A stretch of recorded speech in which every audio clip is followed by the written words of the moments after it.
살다 보면 타인이 나를 함부로 대하는 상황을 맞닥뜨린다.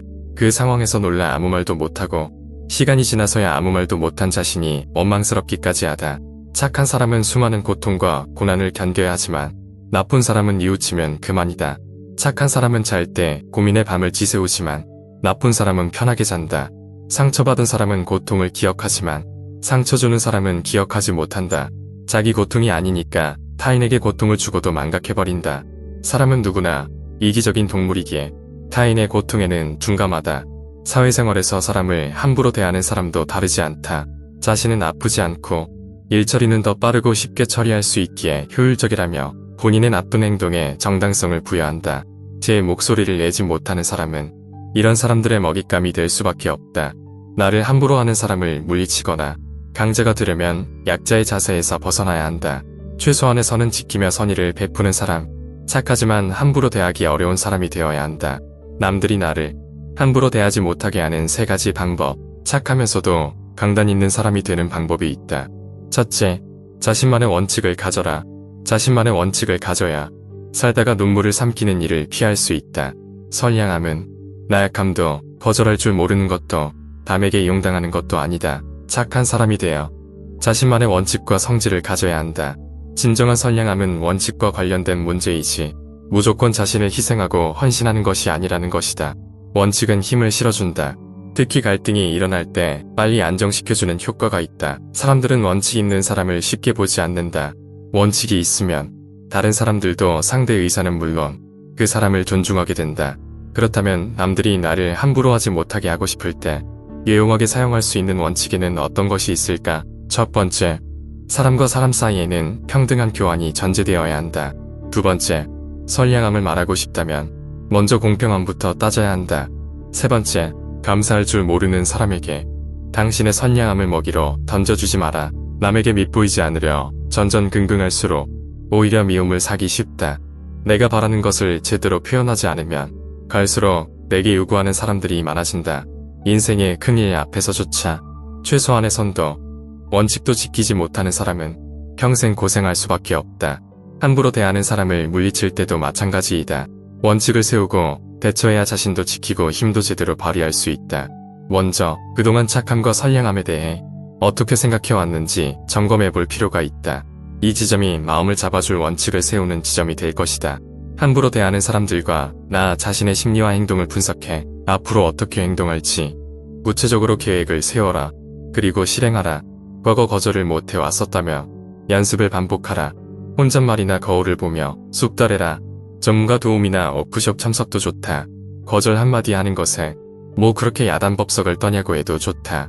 그만큼 처음부터 거절을 말한다는 것은 쉽지 않다. 함부로 대하는 사람에게 대처하는 말을 연습할 때도 같은 방법으로 연습하고 시도하다 보면 어느새 의식적으로 하지 않아도 자연스럽게 자신의 주장을 올바르게 할 수 있을 것이다. 둘째, 잘 거절하는 사람이 되어라. 잘 거절하는 사람이 되어야 속이 검은 사람에게 이용당하지 않는다. 살다 보면 그때 거절할걸 이런 후회를 하는 경우가 있다. 거절 못한 이유를 살펴보면 미안해서가 가장 많다.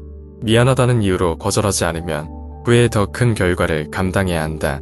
차라리 미안해서 겸연쩍어서라는 생각이 든다면 지체 말고 거절하라고 당부한다. 물론 거절은 힘들다. 하지만 거절해보면 거절이 그리 어렵지 않다는 것을 느끼게 될 것이다. 놀라운 것은 상대가 당연하게 받아들이며 물러날 때이다. 자신은 온갖 상상을 하며 갈등했는데 막상 거절했을 때는 당연히 그럴 수 있다는 반응을 할 것이다. 사실 부탁에 대한 거절은 자연스러운 일이다. 당연히 들어주어야 하는 부탁은 없다. 아무리 생명의 은인이더라도 부탁에 따라서는 들어주기 힘든 경우도 있다. 오히려 거절 없이 당연히 들어줄 거라고 생각하는 사람에게 문제가 있다. 이런 사람은 대책 없고 오만한 사람인 경우가 많다. 거절을 통해 타인에게 자신이 그은 인간관계의 경계선을 명확히 알려줄 수 있다. 누군가 나를 함부로 대한다는 느낌이 든다면 원인은 십중팔구 내가 먼저 선을 제대로 긋지 못했기 때문이다. 주위 사람이 계속 부탁해 오는 이유도 거절할 줄 모르는 내가 그렇게 만들었는지도 모른다. 거절하면 편하다. 하지만 거절하기는 쉽지 않다. 해결할 방법은 연습뿐이다. 거절하는 말이 나올 수 있도록 연습에 연습을 거듭하고 거절을 실패하더라도 계속 시도해 봐야 한다. 이렇게 한 번, 두 번 거절을 실행하다 보면 거절에 대한 부담도 적어지고 거절해봤다는 것에 자신감이 생긴다. 그리고 어느 순간 거절이 가져다주는 편안함을 느끼게 될 것이다. 사실 거절이란 것이 용기를 크게 내야 할 정도로 어려웠던 것이 아니라는 것을 깨닫게 된다. 거절은 처음부터 내가 가진 권리였다는 것을 이제서야 알게 되면서 그 확신의 거절이 더 자연스러워진다. 거절함으로써 내 인생의 통제권을 남에게서 내게로 가져오게 된다. 나쁜 사람에게 이용당하지 않고 그들이 함부로 하지 못하게 된다. 셋째, 조금은 대하기 어려운 사람이 되어라. 착한 사람이 되면 좋은 친구가 많이 생길 줄 알았는데 그러나 현실은 다다.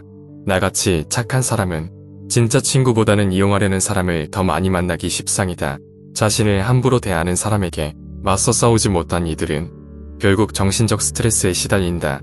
이는 불면증, 우울증 등을 야기한다. 인간관계에서 재앙이나 다름없는 문제를 계속 겪는 까닭은 경계가 없이 착하기 때문입니다. 상대가 함부로 대하는 원인이 처음에는 상대에게 있을지 모르지만 계속 함부로 대한다면 그 원인은 오히려 나에게 있다는 것을 알아야 한다. 거부 의사를 표시하지 않거나 상대 마음에 들려 노력하면 상대는 여기서 힘을 얻어 더 마음대로 휘두르게 된다. 함부로 대해도 자기에게 피해가 오지 않는다는 것을 알게 되었기 때문입니다. 물론 그래도 잘 지내고 싶어서 받아치기보다는 참아본다. 하지만 계속 노력해도 별다른 성과가 없다면 빨리 태도를 바꾸는 것이 좋다. 너무 멀리 갔다간 되돌릴 때 저항이 커져 되돌릴 수 없는 상황을 맞게 될 수 있다. 하지만 이런 태도를 권하고 싶진 않다. 차라리 처음부터 확실한 모습을 보이는 것이 좋은 상대를 고르는 데도 좋고 함부로 하는 사람을 막는 데도 좋다. 그래서 즉시 강경하게 대응하며 정의로운 방식으로 반격을 가해야 한다. 그래야 피해자로 전락하지 않고 가해자의 행위를 효과적으로 막을 수 있다. 전형적인 약자의 사고방식은 타인의 비위를 맞춰서 공평한 대접을 받으려고 하는 것이다. 그런데 이런 기대는 처참히 깨질 때가 더 많다. 처음에는 다소 차갑게 보이는 부분도 있지만 자기 의견이나 좋고 나쁨에 관한 의사를 확실히 표현하면 다른 사람들은 점점 상대가 이런 사람이라며 받아들이게 된다. 처음은 불편할지 모르지만 시간이 지나면 서로가 편해진다. 확실한 의사표현은 그 자체로 쉽지 않은 사람이란 인상을 준다. 이때 의사표현은 상대에게 상처를 주는 표현이나 자기 것만 챙기는 주장이 아니다. 부드럽고 예의 있게 자기 의견을 표현하는 것만으로도 효과를 볼 수 있다. 바로 이런 태도가 함부로 대하기 어려운 사람의 태도이다. 상대가 무례하게 말한다면 얼굴을 붉히면서 화내기보다 담담하게 그게 무슨 뜻이죠? 라며 상대 말에 의미를 질문하면 상대의 행동을 어느 정도 막을 수 있다. 가만히 있는 사람이 아니라는 인상을 주기 때문이다. 또한 말수를 줄이면 쉽게 보지 못하는 경향이 있다. 상대의 말에 바로 반응하지 않고 한 템포 느리게 하면 카리스마가 느껴진다. 거리를 두고 사적인 이야기를 하지 않는 것도 좋다. 일단 선을 긋는 것 자체가 가까이 하지 않겠다는 의사를 보여주기 때문에 대하기 어려운 사람으로 보이는데 도움이 된다. 상대에게 먼저 요구하기도 하고 상대 요구에 역제안을 할 줄 아는 것도 그냥 당하는 사람이 아니라는 인상을 준다. 부탁하면 들어주기만 하는 사람은 힘없는 사람이란 느낌을 주기 쉽다. 반면 요구한다는 것은 수능적이지만은 않다는 인상을 준다. 필요할 때는 대응할 수 있다는 신호로 여겨진다. 특히 상대가 부탁할 때 내 부탁을 들어주면 해주겠다는 식으로 엮지 않는 태도는 자기 것을 챙기는 힘이 있고 순진하지만은 않다는 것을 보여준다. 이런 태도에 쉽게 보던 사람이 움찔하곤 한다. 예상과 달리 세다고 느끼기 때문이다. 때론 부탁해봤자 손해라는 생각에 자신의 부탁을 철회한다.